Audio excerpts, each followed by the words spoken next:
today on All Clear, the accidental firefighter, how perseverance and attitude plays into our success in the fire service. You are listening to All Clear, Firefighter Health and Wellness Podcast. I'm Travis. Eric, how you doing, my man? I think we're doing okay. We've had some technical difficulties that are been a little frustrating, but on both ends. But I think we are both here. It is a new day, and that is a good thing. And for a little bit of behind the curtain, Eric's laptop decided to go belly up last week, and we've been trying to get him converted to Mac. But it'll be okay. We'll get there. Yeah. So, Eric, what you got going on? Well, there's a lot going on, but today, I'd like to just ask you some questions today. Do a little interview with you, talking about your story, talk about some persistence, how it can be affected by our attitude. And if you're okay with that. Absolutely. My story is very boring. But if one thing, I'm persistent. I don't know if it's because I'm hard-headed or I'm just gifted with persistence, but it does go a long way into how I got to where I am now. So yeah, fire away. If you've got questions, I'll do my best to answer them. Cool, man. So first question, tell us what you're doing now with the Concord Fire Department. What is your job? Well, professionally, I am Deputy Fire Marshal of New Construction. That's a fancy way of saying that I work on the unsexy side of firefighting right now. I review plans, do fire inspections, but at the same time, I am also an investigator, and we investigate fires. So, it's a widespread, but I work as an investigator, plan reviewer, handling a lot of communications with other departments, just trying to keep a fast growing city moving ahead. So it's a little different, but that's what I do professionally. Well, that's pretty cool. Has this been something you've always wanted to do? No, I didn't know I wanted to do it. I didn't figure that out until, if you told me when I was in high school, they always had the counselors going around, hey, what are you going to do? Are you going to college? What are you doing? And I never went to college. I had a totally different plan, but my plan kind of fell apart somewhere about 2 or 3 years after graduation, not in a bad way, but everything that I thought would work out for me wound up not. And I wound up volunteering, working as a minister full-time for about 9 years, which I've learned a lot doing that.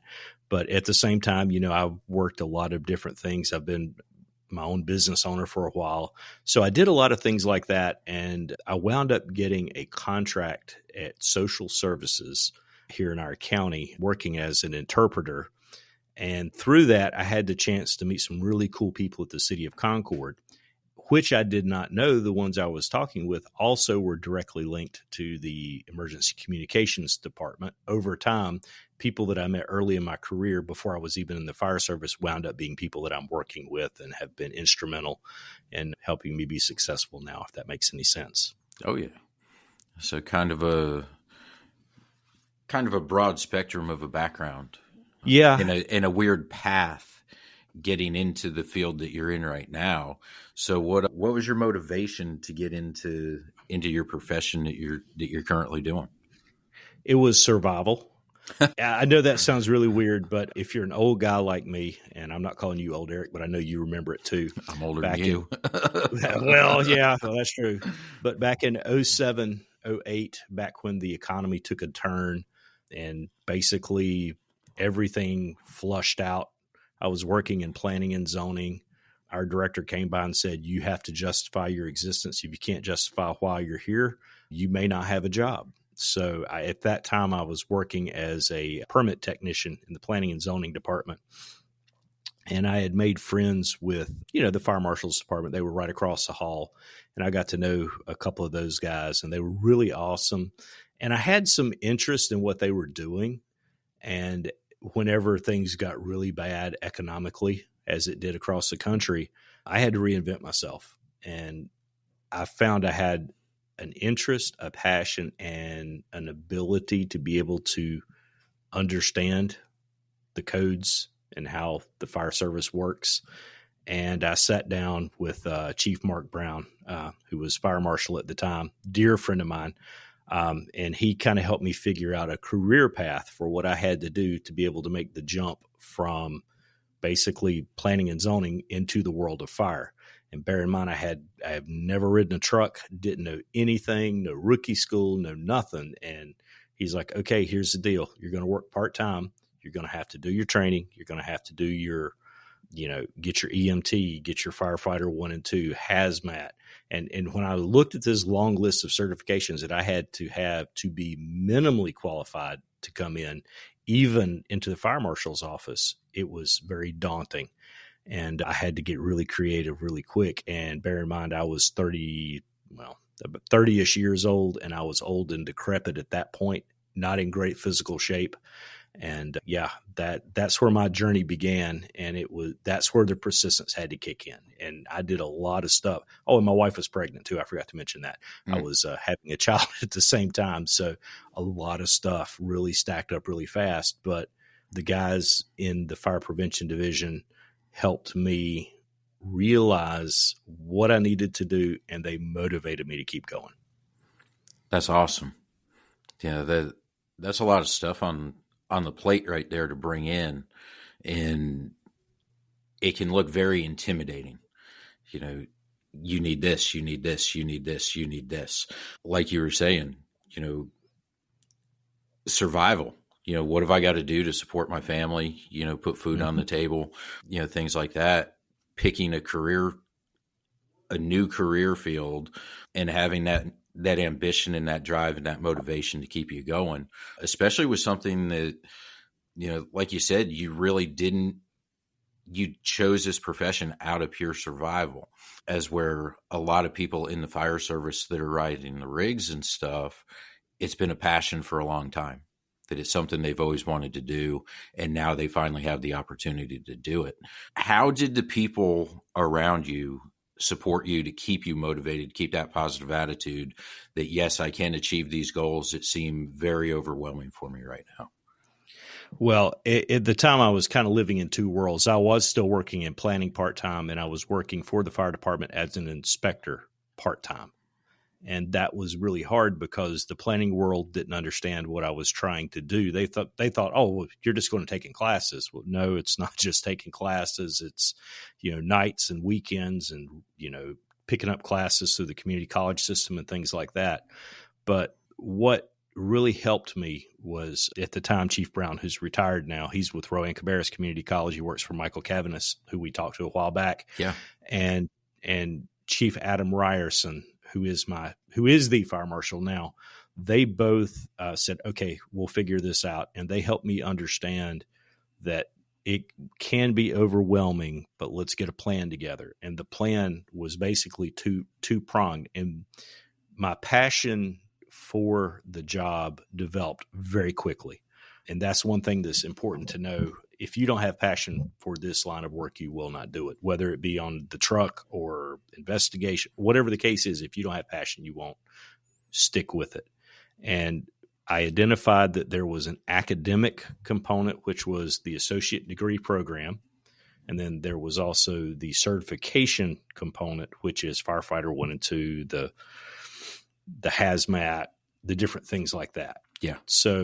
So what I had to do was I'd never went to college, and I had a supervisor one time tell me that I was worthless not in the fire service, but I was basically worthless without a degree. How'd that make you feel?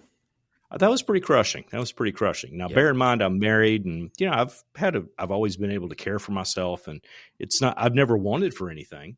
I've never been a rich man, but the minute that was told to me, literally within what I guess would have been the community college quarter at the time, I was enrolled in the fire program at Coastal Carolina Community College. Shout out to Ed Duffield out there. Great guy. And right down the road from my house. That's it. And there were literally only, I think, 3 programs at the time that offered it remotely, which is what I had to do. I couldn't quit my job to go to class. So I started doing the classes, and I would call Chief Brown. It's like, all right, explain to me what flashover is. I know that seems very simplistic. And now,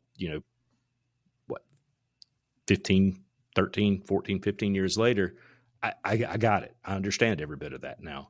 But when I came into it, it's like, what the heck am I getting into? Yeah. But after I started building the stuff with the academic side, and then by me participating through the rookie schools at Concord and the county and through the community college system, as I started piecing everything together over a couple of years, the picture became complete. And then I understood what I needed to do professionally. But at the same time, I'm learning how to do fire inspections, what it means to have a job that has family connections as opposed to something that's not having family connections. The fire service, the guys I work with in fire prevention, I spend as much time with them sometimes as I do my own family. And coming from any other sector of the world, I assume, because I've never been in the military, I've never been a police officer, I'm sure they have a very similar thing. But when you come into the world of first responders, you're starting to see a different culture.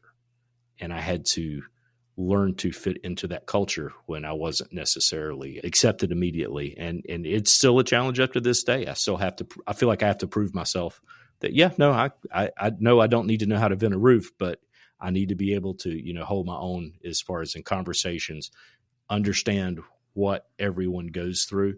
And I'm still learning that process, but it's something that's ongoing. I'll never forget. I was at our main station one day, and this was years ago. And I was in the bathroom, and I was washing my hands, and there was this old captain in there combing his hair. He's like, "Yeah, who are you? Why are you here?" Asking this question. Now, I've come to be great friends with him. He's retired now, but it was one of those things where that it kind of hit me at that moment. I'm going to have to let people know who I am. And so I still try to do that.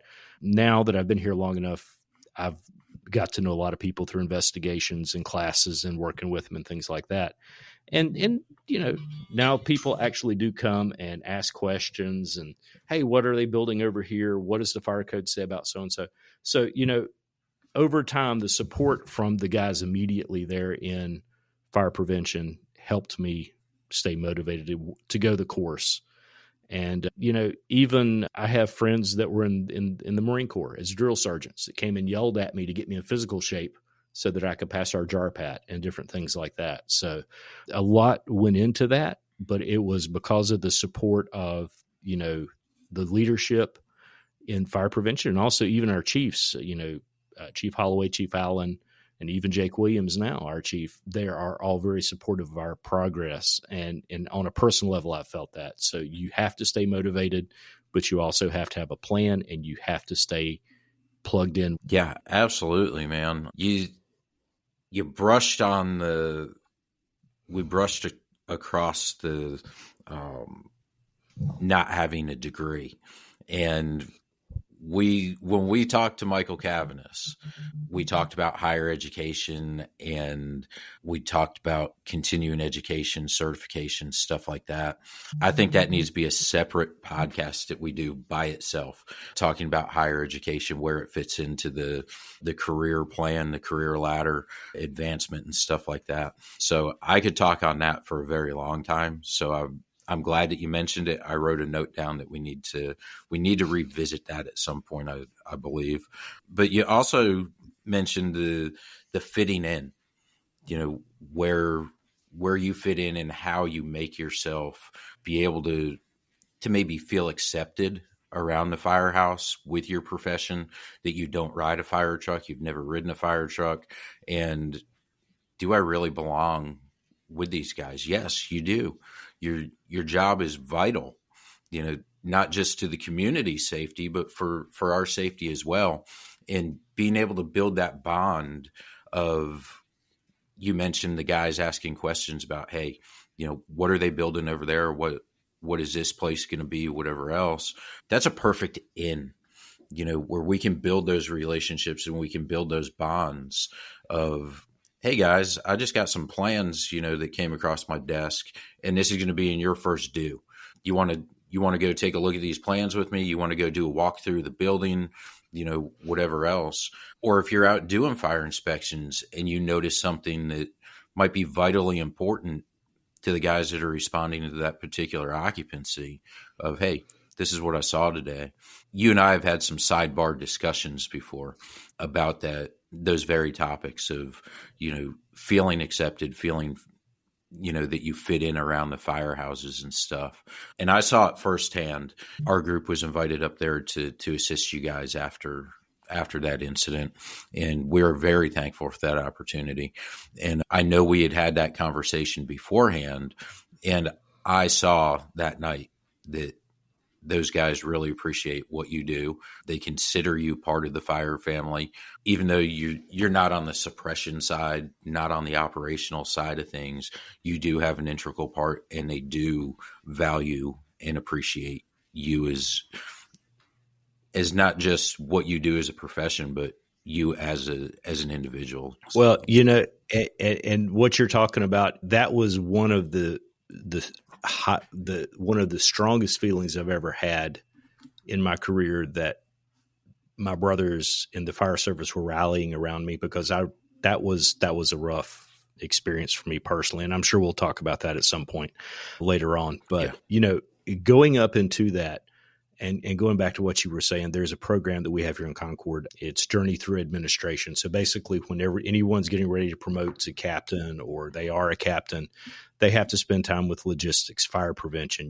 They spend time with the different, I guess, the non-suppression side of the house to understand what we do. And I have the privilege of, doing the plan review side with a lot of captains. And some of them are like, huh, what do you do?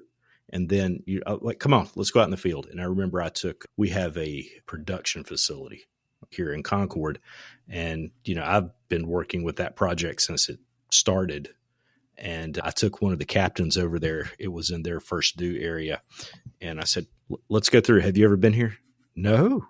And we went through, and when they saw the magnitude of what was happening literally a quarter mile from their station, they're like, oh, wow. Yeah. And then they're like, this is here? I was like, yeah, let's go talk to the plant manager. And, we went and got a chance to really kind of see behind the scenes how it worked. And as soon as they saw that, they're like, you see this stuff? Yeah, no, this is what I see every day.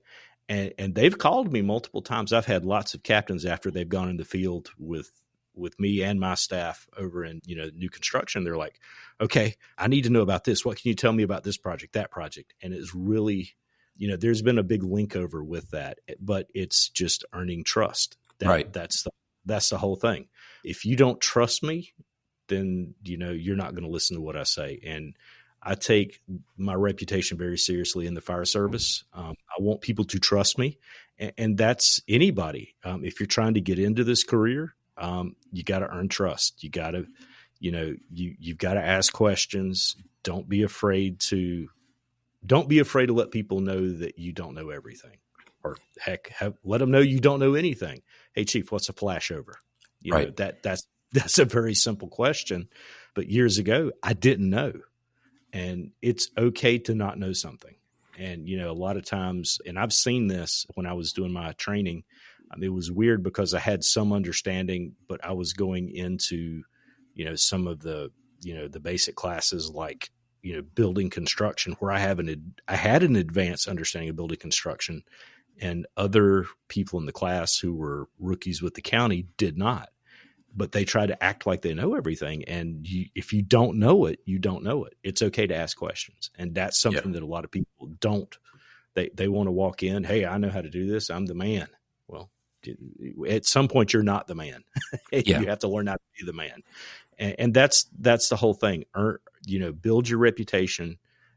And part of the way you do that is by showing your weakness and your failure at times of understanding stuff, because we all have to learn how to do what we do.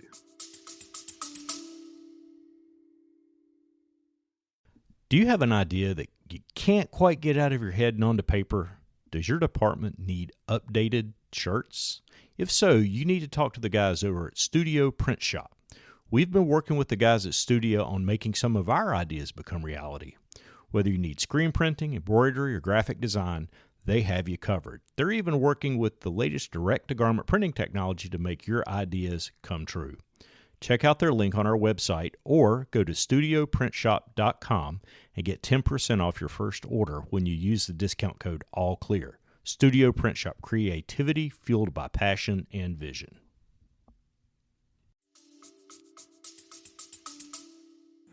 Yeah, that vulnerability of, it is showing vulnerability to admit that you don't know the answer to something, or, you don't necessarily know a specific process of how it's going to work.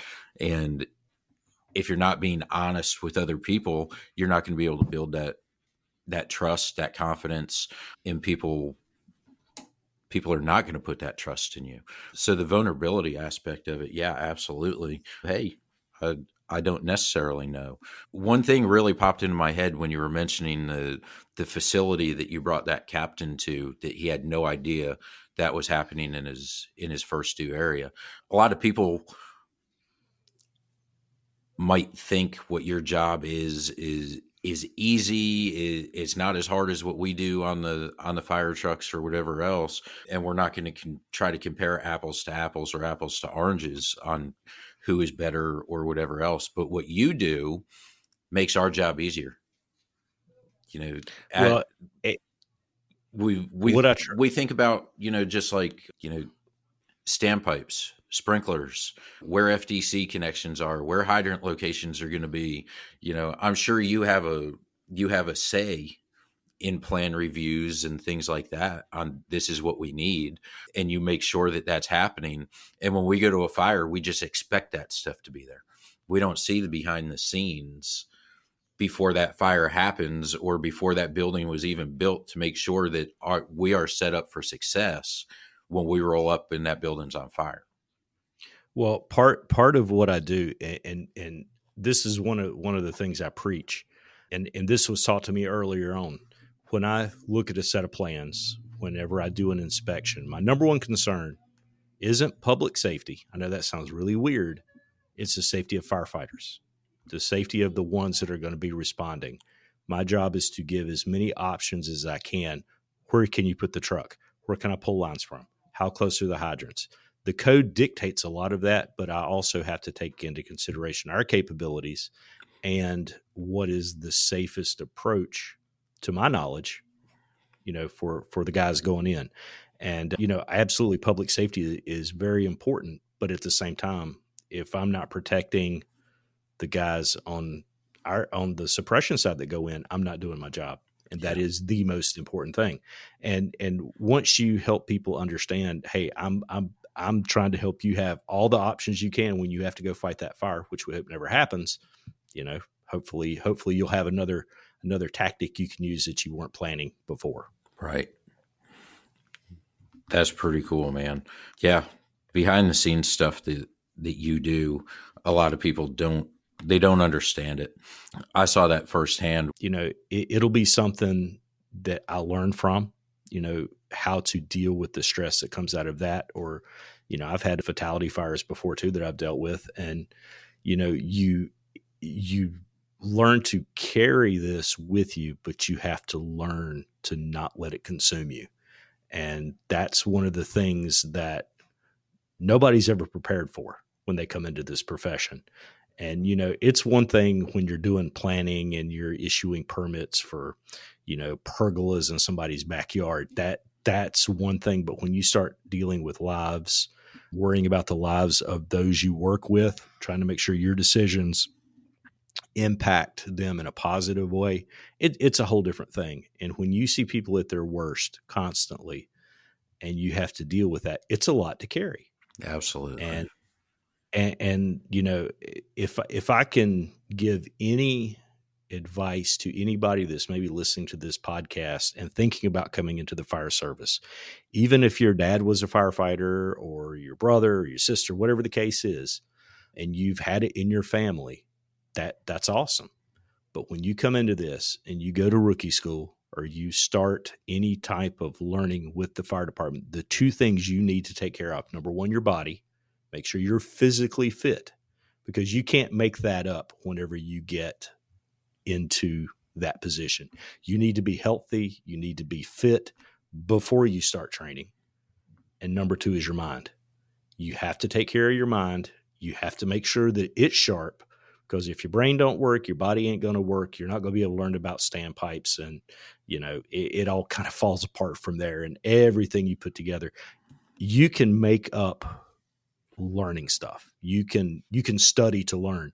You can't study to make your body stronger, and you cannot study to make your mental health stronger. Those are two things. You have to be confident in yourself and confident in your physical abilities when you come into this. And, at the point I am in my career now, many years later, the physical part has become less of an issue for me because I don't ride the truck. I don't have to vent roofs. I don't have to, I know how to do it, but I don't have to do it. Right. But I still have to continue learning and training, and I'm still figuring out the mental health aspect of it too, as I think we all are. And that if there's a takeaway from all of this, it's the fact you have to prep your body, you have to prep your mind to be able to do this. Yeah. And there's a lot to that, but that's the biggest takeaway that I can give anybody. And we harp on that continuously. That's one reason why we started this podcast, to bring that awareness, to let people know that it's okay to not be okay, and hopefully open some eyes to some people that have been in the service for a while, that this is real. You can't try to hide it. You can't try to bury it. The numbers are astronomical, and you cannot dispute that. And for the new guys coming in, the job is not all rainbows and unicorns. And it kind of pains me to say it, but it is not the old school fire department that I was brought into 30 something years ago. Things do change. You got to take care of yourself, body and mind. Yep. And we will beat that horse until I've got nothing left in me, because it definitely hits very close to home for me. And I'm kind of insulted you haven't asked about the Cancer Alliance up to this point either. I was just getting ready to turn a corner here. Okay, just making sure. And the First Responder Peer Support Network is partnered up with the North Carolina Firefighter Cancer Alliance. This was your brainchild idea of getting this podcast put together, through our partnership of what we've done between our two organizations. And I would be remiss if I didn't ask the question about the Cancer Alliance, where it came from, and how that helps you identify in the fire department. Well, I've been, before the fire service, I'd worked with Live Strong and several other organizations that were cancer-based organizations. And as I came into the fire service and I started learning, cancer was not cool. Basically nobody talked about it. It was one of those things that you would read an article about, but the chiefs and captains and leadership at the time, they had no time to talk about that. And I realized that a conversation needed to be had, and I enjoy researching and learning. That's, I guess, the nerdy side of me. And I started seeing that this is something that was coming, that had to be dealt with, and that there are resources around us. How do you clean gear? How do you reduce exposures? But the thing was, nobody was putting it together, or at least nobody here locally in North Carolina at the time. We had people in our department that were very good at knowing how to decon gear. There were guys that were very good at knowing how to protect yourself when you're in there from a respiratory standpoint. It was just a matter of putting everything together at the same time. That's all it came down to. That's pretty awesome. How you mentioned that you worked with other cancer organizations. Was that something that was just an interest to you, or is that something that you had a personal connection through, a family member, going through cancer, or a cancer scare somewhere in your life that had you interested in working with these other organizations? Or was it just out of the kindness of your heart, that wanting to help people? I did it because I saw a need. There are a lot of great cancer organizations out there, but a lot of the time we have to look at what the need is versus what's available. And North Carolina had a need, And we started focusing on our own here in North Carolina, utilizing the resources that are here. And, one day sitting at Midwinter Chiefs Conference, I was sitting at the bar eating lunch with another firefighter that was at Greensboro at the time. It's like, why don't we just do something here in North Carolina?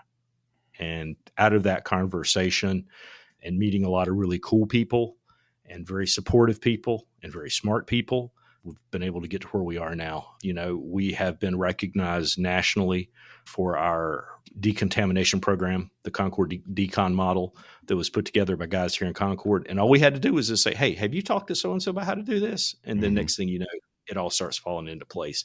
And it's not that any one person has a lot of knowledge. It's just putting the pieces together to make it happen. And North Carolina needed to do that. And now I know we've got some changes that have come down the road from a leadership perspective, on the state level as to how our cancer programs are going to be managed and things like that. But at the end of the day, the state of North Carolina is looked at as a leader in cancer prevention in the fire service. And I think a lot of that comes through work that, the wonderful guys I work with at the Cancer Alliance have done, folks at NC State University and their textile labs. And there's so many people that, now that we're talking to each other, great things are happening. Software is happening that you can track your health and wellness. Screenings are happening. I mean, there's a ton of things that have come out of just having conversations with people. And we just recognized the need to have a conversation. It wasn't about, any one person knowing something special. It was just, hey, have you talked to Josh about how to do that? No, I haven't. Okay, well, talk to him about what you're doing. And next thing you know, they have great ideas coming. Yeah. That power of connection, and it's the ripple effect. Just having one conversation with somebody and then somebody takes that and passes it off to somebody else. And next thing you know, you might be at a fire scene or you might be teaching a class somewhere and you bring up the Concord Decon model. And it's like, oh yeah, we utilize that, or, oh, I'd like to know more about it. And then they start utilizing it. And, it's going to be that ripple effect and, the snowball, start off small, gets bigger, that power connection and networking is an amazing thing. Kind of how you and I got started with everything. Yeah. If you hadn't have moderated the class that I was teaching on leadership, and had I not had COVID and you had not, right, moderated the class while I did it remotely, we never would have had conversations about mental health and the role that they play, in recovery and leadership and things like that. And wow, now, we got a podcast. Yeah, look where we are now. We are partnered up between the two organizations. We're helping you guys there at Concord. You've got me in touch with Brad, and we're doing good things there. Matt Sellers, the whole shebang. And now we've got a podcast. And by the way, if anybody that I've mentioned your name at Concord is listening to this podcast, let me know, because I always walk by my chief and I'm like, hey, I mentioned your name on the podcast. What were you talking about? Huh? You have to listen to find out. You'll have to listen to find out. But yeah, I mean, and I'm having fun. And like I said, I've been blessed to have a wonderful family that has been supportive through this process. My son has grown, basically the 12 years of his life, I've been in the fire service to him. And yes, I still have people that tell me you're not a firefighter. I struggle with that identity sometimes, not having come from the truck, but I promise you, I have the best interest of every firefighter in the state of North Carolina in my mind when we make decisions, whether it be design related professionally or even at the Cancer Alliance or podcasts, whatever, it's to move the ball forward. That's all it comes down to. It's that motivation, and I think that's how we'll end things today is talking a little bit about that motivation, having that strong support system of people that believe in what you're doing. They're going to support you in doing that, not give you any bad advice or say, oh man, you need to go choose a different career field. People that are going to stand there beside you, not necessarily behind you or in front of you, but right there beside you and walk through this journey with you, no matter what it is. And having that mindset of, I want to keep going, and I want to keep going for the right reasons. And it's not necessarily for you, but it's for the other people. You mentioned, one of your top priorities when you look over plan reviews and things like that is the firefighters. You know, that's a huge motivation that that you have the chance. We had a sign that hung above our door in the fire station bay leading from downstairs to the upstairs. And it said, every call is a chance to change somebody's life. Yeah. And that's a little motivation every single day. You walk in, you look at that sign and say, hey, even though I might not be having the best day, guess what? I'm doing the right thing. I'm doing it for the right reason. You know, First Responders Peer Support Network on our social media site. You know, every Monday I do a motivational Monday. You know, just give that little boost of confidence to somebody that, maybe that's what they need that day. They need that little kick of hope or inspiration to keep them motivated and on the right track. And on our job, that's extremely important. I use an old saying that I heard a long time ago. You can never train too much for a job that can potentially kill you. If there's no other motivation that you need to know that you better be good at what you do in this profession, that's it. Because the reality is, it could be your life, it could be your partner's life, it could be somebody else's life. Mm-hmm. If we're not staying motivated and we're not staying up on today's topics, training, physical fitness, mental health, and we've got to have that motivation to keep on going every single day. Yep. And I have this thing I talk about sometimes when I talk about education. I have a program that I give, and I talk about, what are the consequences of failure to learn for a firefighter. You can make the situation worse. You can lose your life. You can hurt someone else. You don't want any of those things to happen. So you have to be motivated to keep moving forward. I don't know any firefighter that does it for the money. It's for other reasons, typically personal reasons. So, yeah, you are very right in that. And I appreciate you taking time to talk to me today. But can I ask you a question? Sure. I see you smiling. You ready for the question? Why did the monkey fall out of the tree? Oh my God, there it is. You knew it was coming. Why did the monkey fall out of the tree? It was dead. Oh my God. You can thank Brad for that one. I am supposed to talk to Brad today, so I will give him a virtual smack in the back of the head through the phone. And if you guys don't know who Brad that one is horrible. Yeah, if you guys don't know who Brad Hunt is, he is one of the most awesome humans on the planet, and we're going to have him on here one day. And Brad, if you're listening to this podcast, yes, I mentioned your name. You'll have to figure out why. But anyway, so one other piece of business I wanted to bring up about the podcast real quick. We always talk about rate us. If you like what you hear, give us 5 stars. Well, I've got a new challenge for our listeners. If you like what you're hearing, tell somebody to listen to it. Absolutely. Share this with other firefighters. Heck, if you're not even a firefighter and you're thinking about it, we can help you. The other challenge that I'm putting out, our episodes tend to be about 30 to 45 minutes every 2 weeks. Why not, with your company, sit down and listen to a podcast during, don't watch Judge Judy one afternoon that you're on duty and listen to a podcast. Listen to it on the tailboard. Use it for training. There's some good stuff in here, not necessarily for me and Eric all the time, but we have a lot of smart people that are coming and have come. Yeah. And I encourage you to use this as a training tool as well. So, anyway, I appreciate all of the people that are listening and trying to promote us. Please, if you haven't already, check us out on Facebook. All Clear Podcast and allclearpodcast.com. Yeah. We got that. And we make the posts of when new episodes are dropping and things like that. We have some followers that are sharing those links when we put them up. So please help us continue with our mission of bringing the awareness of health and wellness to our firefighters out there. So. Absolutely. And another unexpected venue is LinkedIn. You can find me on LinkedIn at Travis McGaha. If you look us up, we always post about when we got a new episode dropping. So if you're one of our LinkedIn connected folks, thank you. Please share our posts, let people know. Enough about self-promotion. Eric, yeah. We'll talk soon. Travis, I appreciate it. It was a good conversation today. No worries. And I'll look forward to our next session, brother. Oh, no worries. All right. Until next time, light your fire within. You have been listening to All Clear. All Clear is presented by the North Carolina Firefighter Cancer Alliance and the First Responders Peer Support Network. This program is hosted and produced by Travis McGaha and Eric Stevenson. Visit our website, allclearpodcast.com, where you can contact us and leave feedback. If you like what you hear, please share this podcast with someone. The opinions of guests do not necessarily represent the views of the podcast.